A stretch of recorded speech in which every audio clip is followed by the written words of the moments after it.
అందుకే సార్ ఏదో ఒక రూపంలో ఇట్లా కరోనా అని వేలకి వేల లక్షలకి లక్షల కోటికి చేరుతాయి సార్. శవాలన్నీ కోటికి నాశనం అయిపోతారు. పాపం పుణ్యం అంతా పండిపోయింది.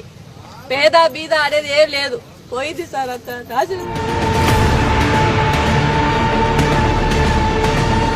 మరోపక్క చెట్లను నరికేసి కాలుష్యంతో కాటికి దగ్గరగా బతికీడుస్తూ మళ్లీ చెట్లు నాటిస్తున్నామని అనుకుంటున్న ఓ వెర్రి జనాల్లారా, మరి ఇక మీకు ఆ అవసరం రాకపోవచ్చు. మరి ఎందుకంటే చెట్లకు కూడా వింత రోగం వచ్చి నేలరాలుతున్నాయి తెలుసా?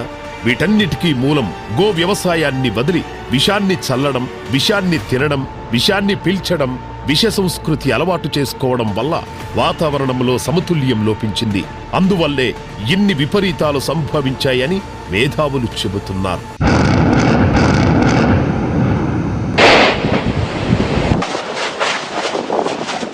వాతావరణాన్ని సమతుల్యంగా నడిపించాలంటే గోవు వల్లనే సాధ్యమని తెలుసుకోండి.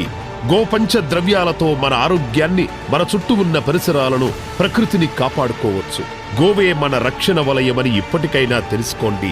చెట్లు బతకాలన్నా, అంతరిస్తున్న అడవులు పునరంకితమవ్వాలన్నా, ప్రకృతి శాంతించాలన్నా గోవు బతకాలి.